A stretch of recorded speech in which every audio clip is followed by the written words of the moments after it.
Duguan at nakandusay ng matagpuan ni Edmond Bornales ang kanyang 3 anak na pawang mga minor de edad sa loob ng kanilang bahay sa Silay City, Negros Occidental. Ngala ko nga daw kalimang sang balay, nga daw wala sang sa sulod.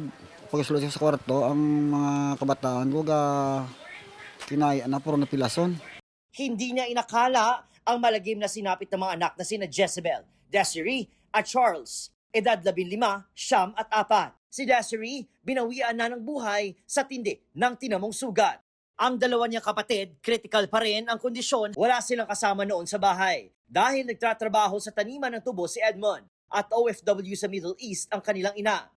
Ayon sa kanilang mga kapitbahay, wala silang narinig o napansin na kakaiba sa paligid dahil malakas ang ulan. May nagkakinanta nga daan sang gabi na dito nga side ti daw siyempre do hindi gid bala maanan.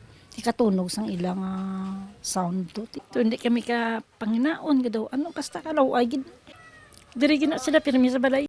Base sa investigasyon, may nakita silang 2 malalaking bato sa crime scene na pinaniniwalaang ginamit sa paghampas sa mga biktima. Hustisya ang panawagan ng pamilya ng mga biktima. Hindi kita saya tawo, demonyo, kita saya nagimo sa mga manghod na paano mo ninahimo?